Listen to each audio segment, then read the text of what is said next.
AIDS.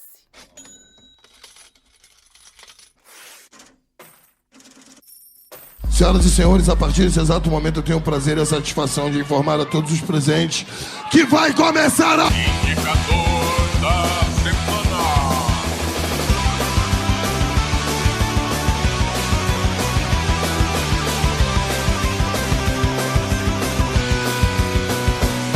Sejam bem-vindos ao Indicador da Semana, a sua revista semanal de noticiário econômico. Aqui comigo eu tenho meu colega, amigo e grande companheiro, o Lucas.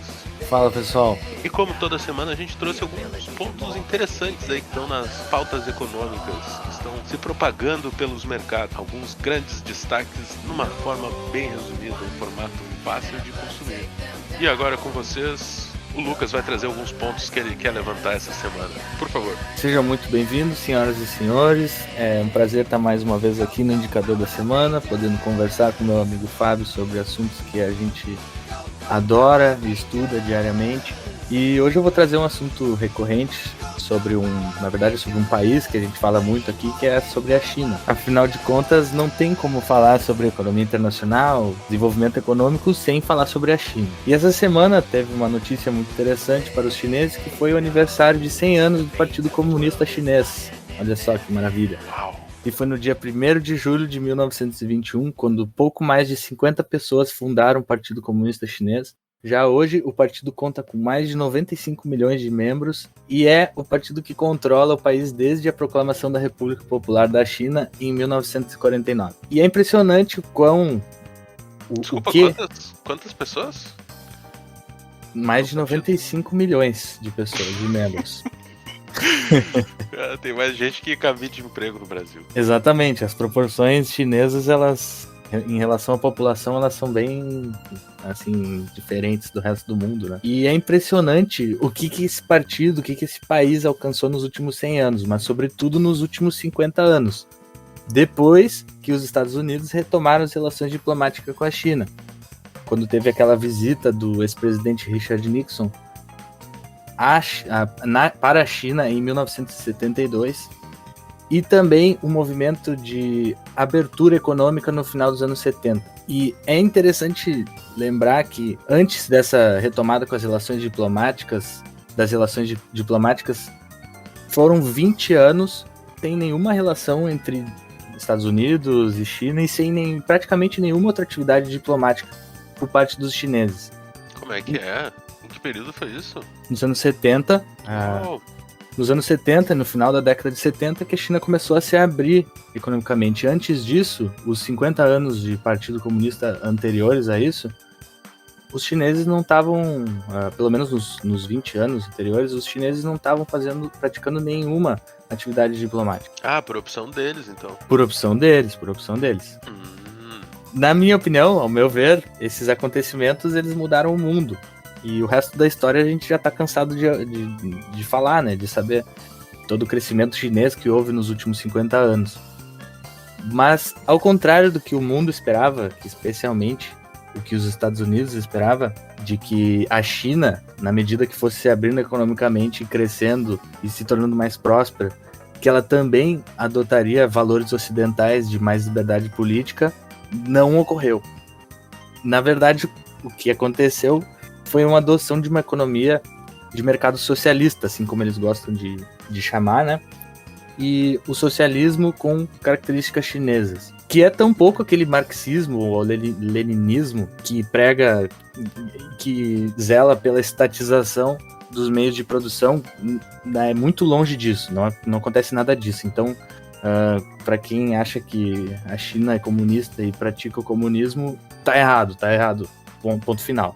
Mas, por outro lado, lá tem muita liberdade para empreender e tem também uma economia de mercado pujante. E é graças a essa economia que a China se tornou a segunda maior potência do planeta. Agora, só para concluir, a China ela ainda quer ir muito mais longe que isso. E eles já deixaram claro nos planos, já falaram abertamente de que eles pretendem se tornar a economia hegemônica do planeta até 2049. E essa data ela é uma data simbólica da comemoração também dos 100 anos da proclamação da República Popular da China. Mas nem tudo é tão bonito, tão maravilhoso quanto o mercado chinês, né? Então vamos falar agora um pouquinho de coisas um pouco mais assombrosas, indicadores econômicos mais crus, que o Fábio vai poder nos trazer hoje. Tu trouxe aí para nós. Vamos falar de coisa boa, vamos falar de Brasil. Queria falar um pouco desse o Deus mercado aí, que tá vendo a inflação superar 6% esse ano e um maior aperto monetário em 2022. A gente tá com uma projeção que tá ultrapassando essa marca na realidade, né? Os especialistas consultados na Boletim Focus do Banco Central. Tu quer dar um briefing pra gente, Lucas, sobre o que é esse Boletim Focus? O Boletim Focus é nada mais nada menos que as projeções dos economistas ouvidos pelo Banco Central das taxas de inflação, taxa de câmbio, também da taxa de juros e do PIB para esse ano e para os próximos anos. Ele é divulgado semanalmente, toda segunda, para ser mais preciso. E esses caras estão dizendo que vai ter um aperto monetário em 22, né? Para surpresa de ninguém. O levantamento semanal que foi divulgado na segunda-feira, dia 29 de junho, está apontando que a expectativa para alta do IPCA esse ano chegou a 6,7%, superando em muito o teto da meta oficial, que era 3,75%, com uma margem de tolerância de 1,5 ponto percentual para mais ou para menos. E aí a gente já está vendo algumas casas de consultoria indicando uma Selic a 7,5% ano que vem, né? E uma espécie de consenso entre os economistas em torno de 6,75%. Né? Então desse lado a gente tem essa inflação aí que tá surpreendendo o Banco Central, né? Mas, por outro lado, eu acho que aqui a gente até é um pouco preocupante num cenário de estagflação, né? Porque essa inflação tá crescendo num ritmo acelerado. A alta da inflação é essa que é puxada pelos níveis mais elevados de fluxo monetário. Fluxo monetário é que basicamente quer dizer a agilidade com que o dinheiro tá circulando na economia, né? Com alguma retomada econômica acontecendo, o número de transações está aumentando e esse dinheiro está girando mais, né? Vai na padaria, compra pão, o padeiro pega esse dinheiro, paga o funcionário dele vai no supermercado, compra abacaxi, Coca-Cola, etc, faz o churrasquinho dele. O supermercado, por sua vez, ganha esse dinheiro e assim vai indo num ritmo um pouco mais rápido, né? Exatamente. Conciliado a isso, a gente tem que entender um desemprego que está se mantendo no nível recorde, né? 14,7%. Ele ficou nesse nível aí no período de fevereiro a abril, depois de 3 aumentos mensais consecutivos, né? Que foi causado pela segunda onda da pandemia. E no mesmo período do ano passado, o desemprego ali, quando a pandemia estava começando, o desemprego era de 12,6%. Números absolutos, a gente tem 2 milhões a mais de pessoas nesse exército de desempregados, totalizando 14,8 milhões. E muito preocupante, o relatório está apontando para uma taxa de subutilização, né? Que é a força de trabalho que está desocupada e pessoas trabalhando menos horas do que gostariam. Muitas vezes são aqueles trabalhos temporários, né, ou meio turno, que em fevereiro a abril, né, nesse período ainda atingiu um recorde, ou cerca de 30% da população, né, um aumento aí de 4 pontos percentuais. Somando aí esse número em termos absolutos, significam 33,3 milhões de pessoas, quase 5 milhões a mais do que no mesmo período do ano passado, sendo que o contingente de pessoas desalentadas, pessoas que deixaram de procurar trabalho por falta de oportunidades, teve um aumento interanual de 18,7%. Né? Então, isso junto com um PIB que se retraiu 4,1% ano passado e que não vai recuperar esse ano, né? Ele vai no máximo empatar. Com esse cenário de aumento da inflação, crescimento a galope da Selic, está se desenhando uma conjuntura de estagflação, na minha opinião agora. Tu consegue dizer pra gente o que é estagflação, Lucas? Sim, é claro, Fábio. O fenômeno da estagnação da estagflação é nada mais nada menos que a estagnação, do aumento da taxa de desemprego combinado com a inflação, que é o aumento dos preços contínuos.